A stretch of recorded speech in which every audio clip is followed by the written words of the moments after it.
நம்ம சாதாரண மக்கள் வந்து சில விஷயங்கள் பண்றாங்க. விஜய்க்கு சாதகமா, இல்லன்னா ஏதாவது வைப் பண்றாங்கன்னு வைங்க. இப்ப சென்னையில இருக்கக்கூடிய அந்த ஓட்டு பெட்டிகளை எல்லாம் பாதுகாக்கக்கூடிய இடம்.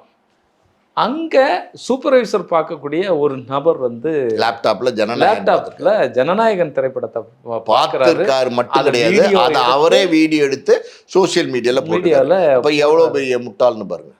அதாவது வந்து ஜனநாயகன் படம் அது திருட்டுத்தனமா வந்திருக்கு. அது வந்து சட்டப்பூர்வமா வந்த படம் கிடையாது. அதை பார்க்க கூடாது. அது வந்து அங்க எப்படி சொல்றது, இந்த ஸ்ட்ராங் ரூமை வந்து பாதுகாக்கணும் அப்படின்னா அதுக்கு வந்து டைவர்ஷனே இருக்கக்கூடாது. அந்த அளவுக்கு வந்து ஒரு கிளாரிட்டியா வந்து ஃபோக்கஸ்டா இருக்கணும் அந்த ஸ்ட்ராங் ரூம் ஃபோக்கஸிங். அது ரொம்ப முக்கியம். அதுல ஒரு பொறுப்புல இருக்கிற ஒரு சூப்பர்வைசர்னு நினைக்கிறேன், அவர் பேர் யுவராஜ் என்னமோ. அவர் வந்து பாத்தீங்கன்னா லேப்டாப்ல உட்காந்து ஜனநாயகன் படத்தை வந்து பார்த்துட்டு இருக்காரு. திருட்டுத்தனமா அந்த படத்தை பார்க்கறாரு. பார்க்கறது மட்டும் இல்லாமல் பார்த்தீங்கன்னா அது சிசிடிவிலாம் ஓடிட்டு இருக்கு. அதெல்லாம் சேர்த்து அப்படியே கவர் பண்ணி அப்படியே வந்து ஜனநாயகன் படம் வந்து இவருக்கு வந்து அப்படியே வந்து 360 டிகிரியில் அப்படியே வந்து ரவுண்ட் பண்ணி அதை எடுத்து வந்து சோசியல் மீடியாவில் போட்டிருக்காரு. எல்லா இடத்துலையும் அண்ணனோட வைப்பு தான். எல்லா இடத்துலையும் அண்ணனோட வைப்பு தான். எங்கே போனீங்கன்னாலும் அண்ணனோட வைப்பு தான். நீங்கள் வந்து இப்போ வந்து நீங்கள் இந்த விஜய் வைப்லேருந்து நீங்கள் தப்பிக்க முடியாது. 4ஆம் தேதி வந்து இல்லை, இது என்ன மனநிலை சார்? நான் கேட்குறது, சாதாரண ஒருத்தன் இளைஞன் வந்து பார்க்குறான், எடுக்கிறான், இது பண்ணுறான்.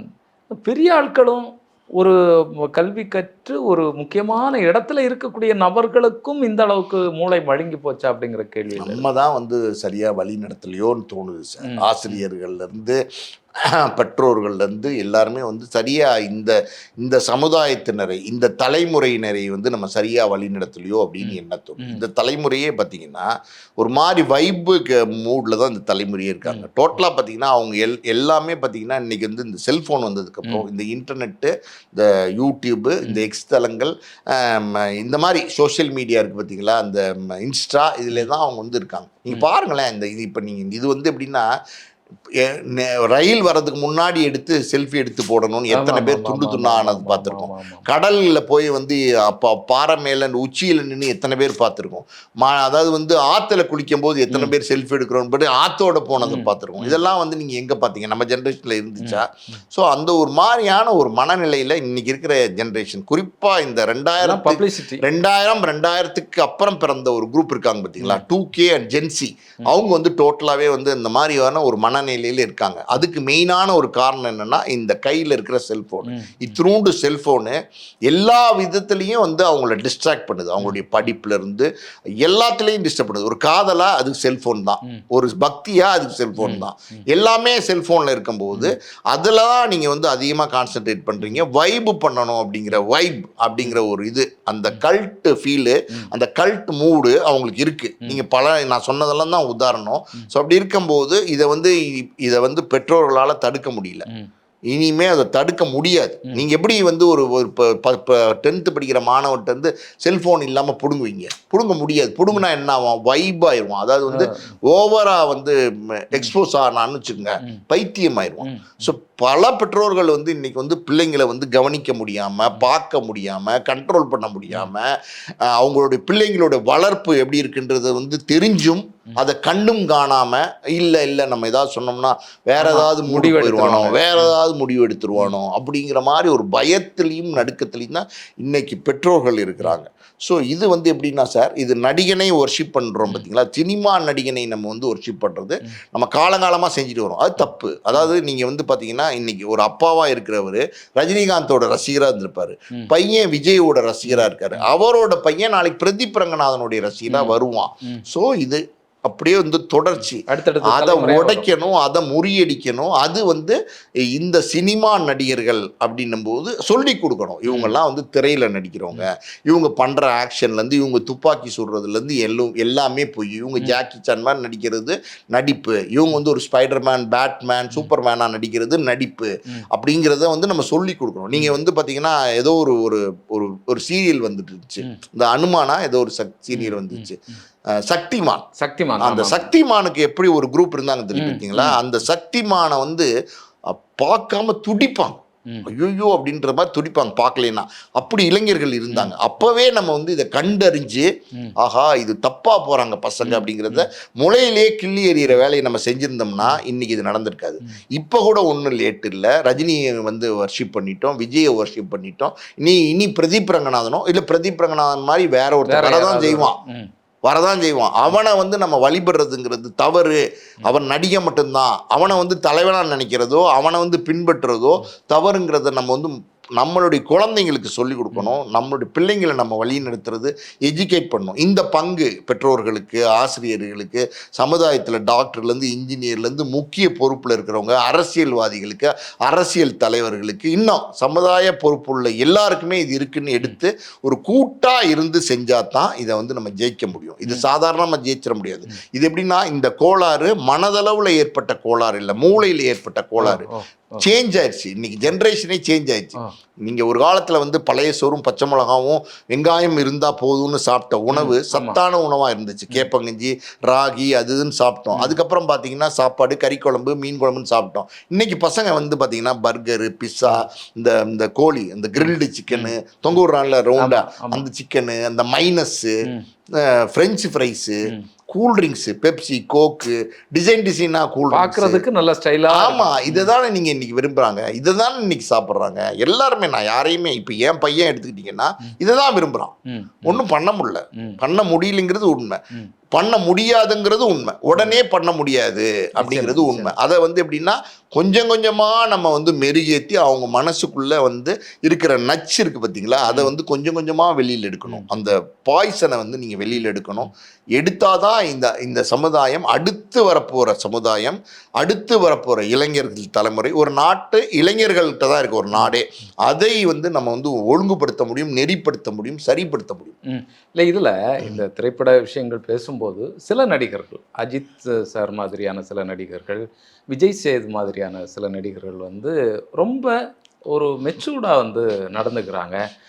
தன்னை சுற்றி இந்த மாதிரியான விஷயங்கள் நடக்கக்கூடாது, தன்னுடைய ரசிகர்கள் இப்படி இருக்கணும் அப்படிங்கிற ஒரு பலமான சிந்தனுடைய அடிப்படையில் வழிநடத்தக்கூடியதை பார்க்க முடியுது. பலரும் ஆனால் தன்னை வந்து கொண்டாடணும், புகழணும் அப்படிங்கிற இதுலேயும் இருக்காங்க விஜய் மாதிரியான ஆட்கள். இதை எப்படி பார்க்குறது சார்? கரெக்டான பாயிண்ட் சார். அதாவது வந்து ஒரு நடிகன், அது அஜித்தே நம்ம உதாரணம் எடுத்துக்கிட்டோம்னா, அந்த கரகோஷத்தை வந்து நடிகன் விரும்புகிறான். கரகோஷம், அந்த பின்னாடி வந்து தளபதி, கடவுளே, அப்படி சூப்பர் ஸ்டார், தலைவரே அப்படின்ற கத்துறான். நீங்கள் ஒரு நடிகனை போய் தலைவர்னு கூப்பிட்டீங்கன்னா அப்புறம் என்னங்க சார்? நடிகனை போய் தலைவர்னு கூப்பிட்டீங்கனாலே அசிங்கம். நடிகனா உங்களுக்கு தலைவன், நடிகனை பார்த்து என்ன சொல்கிறோம்? தலைவர்னு சொல்கிறோமா இல்லையா? அது எப்படி சொல்ல முடியும்? அது எப்படி சொல்லலாம்? அது சரியா?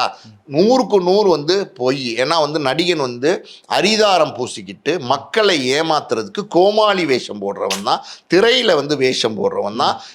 அது முழுக்க பொய்யை நம்பி நீங்க போறீங்க, பொய்யை வந்து நீங்க வந்து உண்மை நினைக்கிறீங்க. அது வந்து முழுக்க போலி, பொய், பளபளப்பா இருக்கும் பொய் வந்து. ஆனா நீங்க நெருங்கி போனீங்கன்னா அது வந்து வெறும் பளபளப்பா மட்டும்தான் இருக்குமே தவிர அதுல உண்மை இருக்காது. ஆனா உண்மையை நம்பி போகணும். அதுதான் சொல்றேன்ல, இப்ப அஜித் எல்லாம் பாத்தீங்கன்னா அந்த கரகோஷம் வேணான்னு நினைக்கிறார். அந்த மாதிரி நடிகர்கள் வேணும் நமக்கு.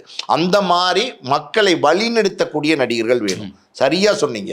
கோயில்ல பார்த்தா தலன்னு கத்தக்கூடாது அப்படின்னு சொல்லிட்டு சொல்றாரா? இது விஜய் சொல்றாரா? விஜய் அப்படி சொல்றாரா? திருத்தணியில இன்னைக்கு போயிருக்காரு இல்லையா, அதாவது திருச்செந்தூர்ல வந்து இன்னைக்கு அந்த வைபை பார்த்து என்ஜாய் பண்றாரு, அந்த வைபை பார்த்து ரசிக்கிறார், அந்த வைபை பார்த்து இது நமக்கு வேணும்னு நினைக்கிறார். இது இருந்தாதான் நம்ம வந்து தலைவன் நாம ஆக முடியும்னு நினைக்கிறாரு.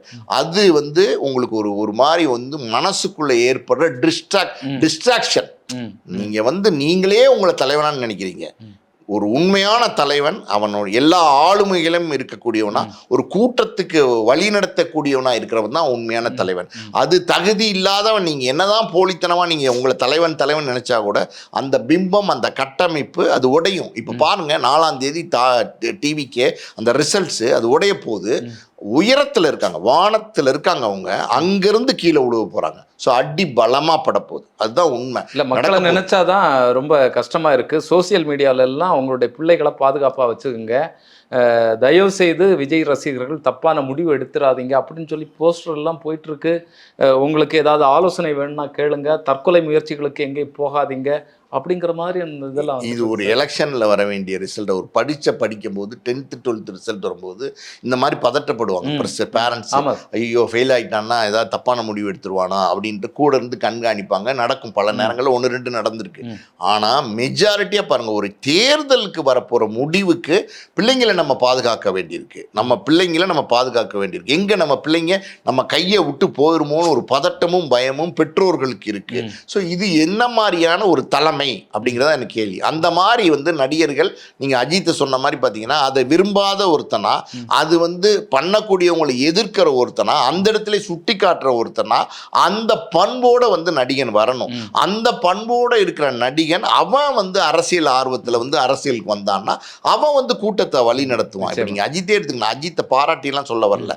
அஜித் மாதிரி வந்து ஆல்ரெடி இது இன்னைக்கு பண்ணலை, 25 வருஷமா பண்ணிட்டு இருக்காரு. 25 வருஷத்துக்கு முன்னாடியே அவருடைய ரசிகர் மன்றத்திலேருந்து எல்லாத்தையும் அஜித் வந்து கலைச்சிட்டாரு.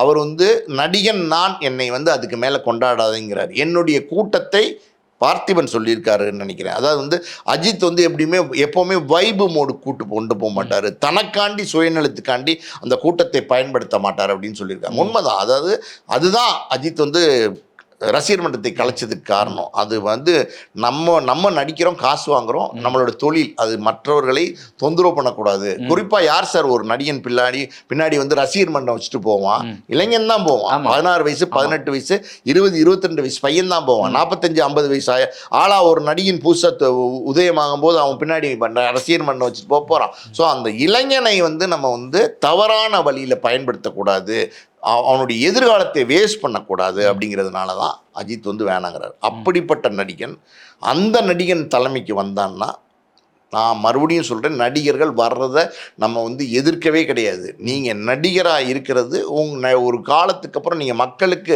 சேவை செய்யக்கூடிய ஒரு அரசியலுக்குள்ளே நீங்கள் வரணும்னு நினச்சிங்கன்னா, ஒரு அரசியல்வாதியாக ஒரு மக்களை ஆளக்கூடிய ஒரு தலைவனாக வரணும்னு நினச்சிங்கன்னா, அதுக்கான தகுதியும் அதுக்கான பலத்தையும் வளர்த்துக்கிட்டு வாங்க. எல்லா விதத்துலையுமே நீங்கள் ஒரு ஆளக்கூடிய ஆளுமையோடு இருந்தீங்கன்னா தான் உங்களால் ஆள முடியும். 41 பேர் கரூரில் இறந்தோன்னு புறமுதுகு காட்டி ஓடி வரவன் எப்படி தலைவனாக இருக்க முடியும்? ஒரு சைக்கிளில் காரைக்குடியில் எடுத்துகிட்டு இப்படி அரைப்பரலாம் போகும்போது துபுன்னு வந்து மக்கள் வந்து தம் மேலே விழுந்தோன்னா, அந்த மக்களை பார்த்து பயந்து அந்த சைக்கிளையும் தூக்கி எறிஞ்சிட்டு பின்னாடி முதுகு காட்டி ஓடி கேரவனுக்குள்ளே ஏறி ஒளிஞ்சிக்கிறவன் எப்படி தலைவனாக இருக்க முடியும்? மக்கள் தானே நீங்கள் சந்திக்க போயிருக்கீங்க. அந்த மக்கள் உங்கள் மேலே வெறிகுண்டு பிரியமாக தானே வர்றாங்க. என்ன செஞ்சிருவாங்க? அப்படி மக்களோட இணக்கம் இருக்க முடியாம, மக்களோட மக்களா நீங்க வந்து போய் பயணிக்க முடியாம, மக்களை சந்திக்க முடியாம, மக்கள் குறைகளை கேட்க முடியாம, மக்கள் பிரச்சனைகளை வந்து கேட்க முடியாத ஒரு தலைவனா நீங்க எங்கேயோ தூரத்துல வானத்துல இருக்கிற நட்சத்திரத்தினால நமக்கு என்ன சார் பயன்? பார்த்து ரசிக்கத்தான் முடியும். நீங்க வந்து பாத்தீங்கன்னா நீங்க வந்து இந்த நிஜ உலகத்துல நீங்க நிழலா இருக்காதீங்க. நிஜ உலகத்துல நீங்க நிஜமா வாங்க. நீங்க மக்களை வந்து காப்பாத்துறது தான் அந்த அரசியல். அதுக்கு நீங்க வரும்போது அப்ப மக்களோட தான் பயணிச்சாகணும். நீங்க இனிமே எத்தனை வருஷம் அரசியல் இருந்தாலும் உங்களோட பயணம் யாரோட இருக்க போகுது? மக்களோட தானே. அப்ப அந்த மக்களோட பயணமே உங்களால பண்ண முடியாது அப்படின்னும் போது நீங்க எப்படி வந்து ஒரு தலைவனா இருக்க முடியும்? மக்கள் தலைவனா எப்படி இருக்க முடியும்? அப்படிங்கிறது தான் என்னோட கேள்வி. நிச்சயமா சார், தொடர்ந்து பேசுவோம். வரக்கூடிய நாட்கள் இன்னும் வந்து நமக்கு ரொம்ப நிறைய விஷயங்களை வந்து விவாதிக்க வேண்டியதாக இருக்கும். 4ஆம் தேதி ரொம்ப ரொம்ப முக்கியமான நாள். நம்ம தொடர்ந்து பேசுவோம். உங்களுடைய நேரத்திற்கும் கருத்திற்கும் நன்றி.